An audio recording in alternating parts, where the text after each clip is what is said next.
오늘은 연평도 포격 11주기입니다. 원내대책회의에 앞서 순국선열과 호국영령에 대한 묵념이 있겠습니다.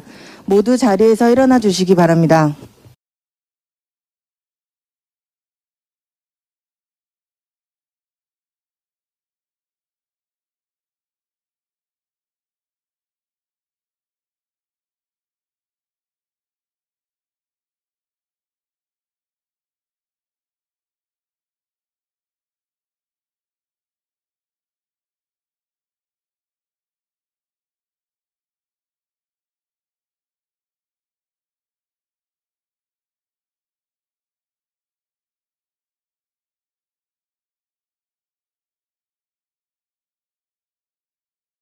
바로 모두 자리에 앉아주시기 바랍니다.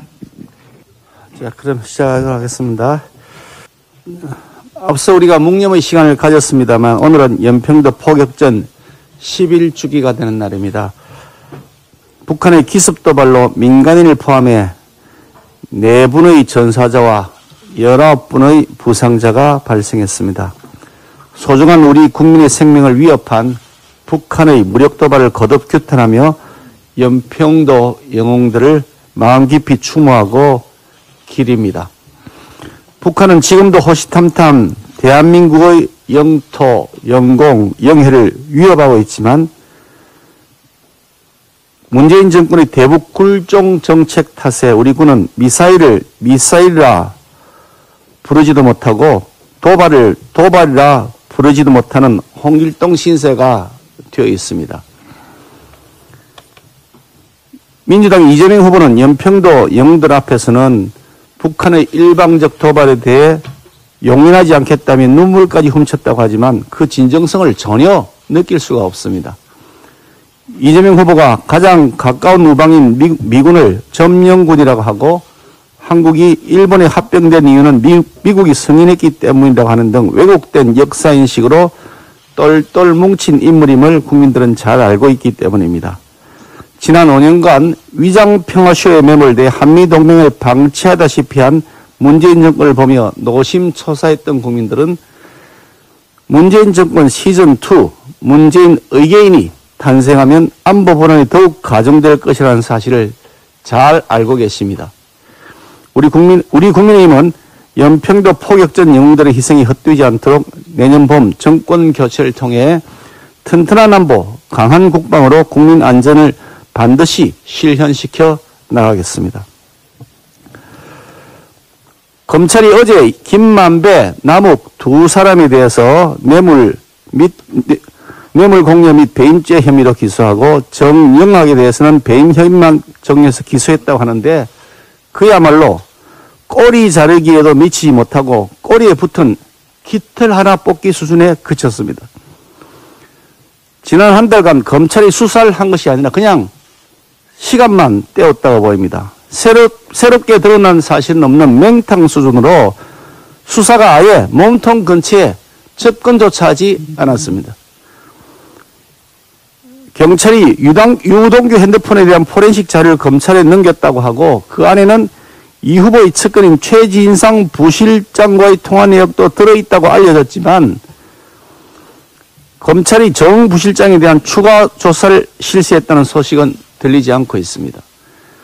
대장동 분양 대행업체가 남욱 등에게 건넨 43억 원이 성남시장 선거자금, 로비자금 등으로 쓰였다는 언론 보도나 권순일 전 대법관의 재판 거래 및 사후수뢰 의혹, 조직폭력배 자금 전달 의혹 등에 대한 수사는 아예 시작조차 하지 않은 것으로 보입니다.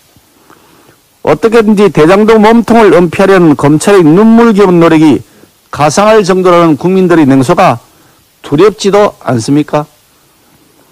믿는 구석이 있기 때문인지 민주당 이재명 후보는 검찰이 그 긴 시간 동안 뭘 했냐 매우 궁금하다면서 오히려 큰 소리 치고 있습니다. 말로는 특검에 조건 없이 동의한다고 하지만 실제로는 얼토당토 않은 조건을 내걸면서 특검을 계속 미루고 있는 민주당과 이재명 후보의 기만적 이중 플레이는 마치 지킬과 하이드에 흡사합니다. 이재명 후보와 민주당이 지난 주말 동안 반성과 사과를 수없이 입에 올렸지만 사실은 도란선 민심을 잡기 위한 속임수에 불과했을 뿐이고 진짜 속내는 국민적 분노를 일시적으로 회피하기 위한 시간 벌기용 꼼수였던 것입니다. 대장동 게이트에 국민들이 분노하는 진짜 이유는 공공개발이라고 하는 탈을 쓰고 이재명 후보 주의를 맴도는 특정 개인에게 천문학적 개발 이익이 돌아가도록 애초부터 설계가 되었으며 그 설계를 한 이가 책임 회피로만 일관하며 뻔뻔하게 집권 여당의 대선 주자로 나섰다는 데에 있습니다. 우리 국민들은 문재인 정권은 5년 내내 쇼를 신문이 나도록 봤습니다. 이재명 후보는 특검을 수용하는 척, 반성하는 척 하면서 적당히 국민 기만 쇼로 대장동 의혹을 덮을 생각만 하고 있다는 사실을 국민들이 모를 것이라고 생각한다면 커다란 오판임을 엄중히 상기시켜드립니다. 국민은 결코 어리석지 않습니다. 우리 국민은 더 이상 쇼에 속지 않을 것입니다. 특검을 거부하는 자가 범인입니다.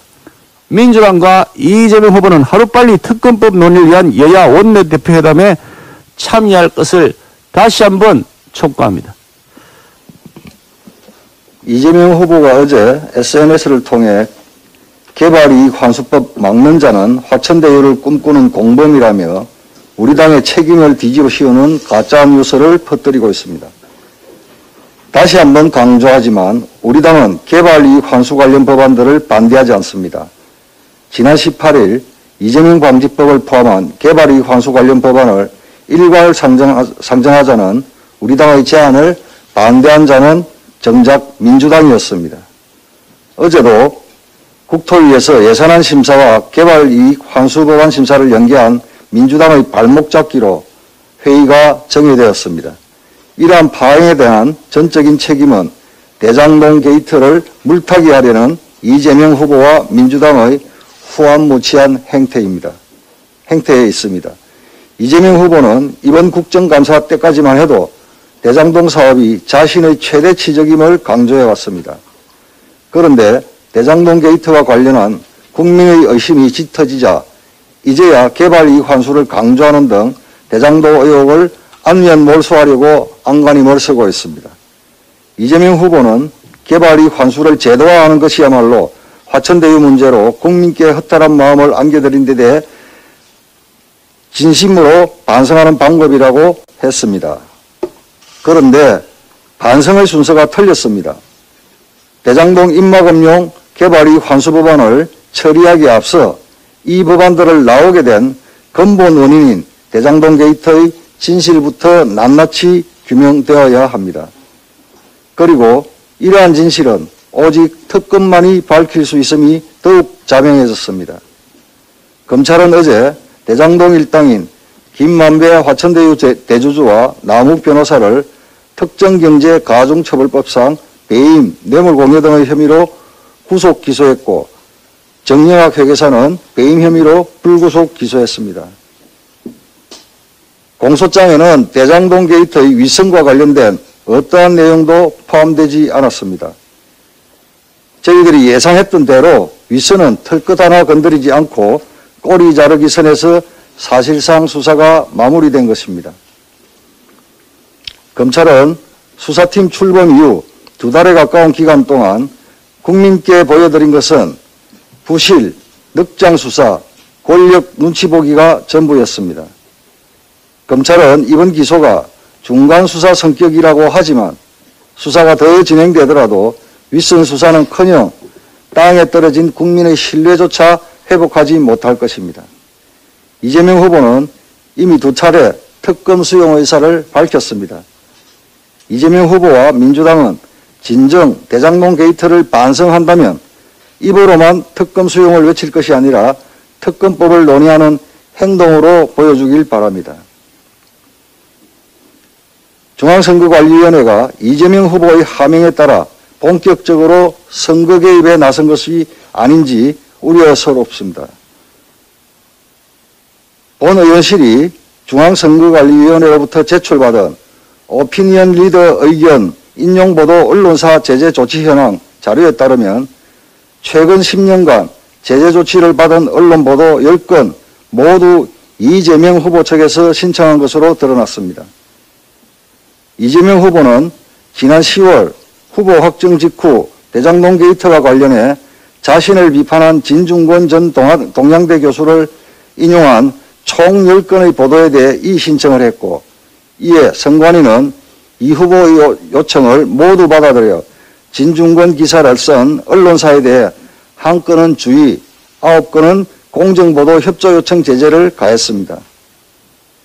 올해 초 박영선 전 중소벤처기업부 장관에 대한 우리 당 배현진 의원의 비판을 인용한 언론사 제재 신청 2건이 모두 기각된 데 비하면 아주 전향적이라는 평가가 나오는 이유입니다. 대선을 앞둔 민감한 시기에 이례적으로 선관위가 오피니언 리더의 말을 인용한 언론사의 입을 틀어막은 것은 선거의 플레이어로 나선 격입니다. 선관위의 이번 조치는 공정성과 중립성을 견지해야 할 선관위가 선거 개입 의지를 표명한 것이나 다름없습니다. 선관위는 본분을 망각하고 선거 개입 시비를 자초한 데 대해 통렬히 반성해야 할 것입니다.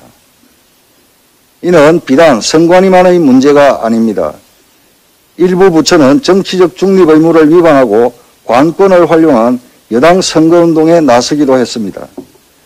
선거중립 위반의 대표적인 사례가 바로 산업통상자원부와 여성가족부입니다.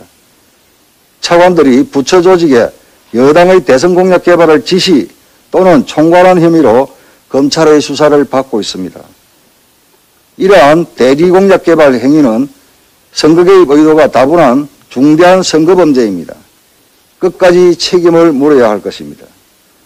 수사기관들의 편향적인 수사도 선거 중립을 저해하는 행위입니다. 검찰은 대장동 게이트에 대해 꼬리 자르기 수사로 이재명 후보를 비호하고 있습니다. 윤석열 수사처로 명칭을 바꿔야 할 공수처는 야당 탄압으로 여당을 보조하고 있습니다. 오죽했으면 김진욱 공수처장은 어제 한 시민단체로부터 노골적인 편향 수사를 이유로 고발까지 당했습니다. 이뿐만 아닙니다. 국무총리를 비롯해 선거관리주무부처인 법무부 장관과 행안부 장관이 모두 민주당 출신 정치인이고 중앙선거관리위원회 위원장과 상임위원은 각각 진보 성향의 우리법 연구회 출신과 문재인 대선 캠프에 이름을 올린 인물입니다.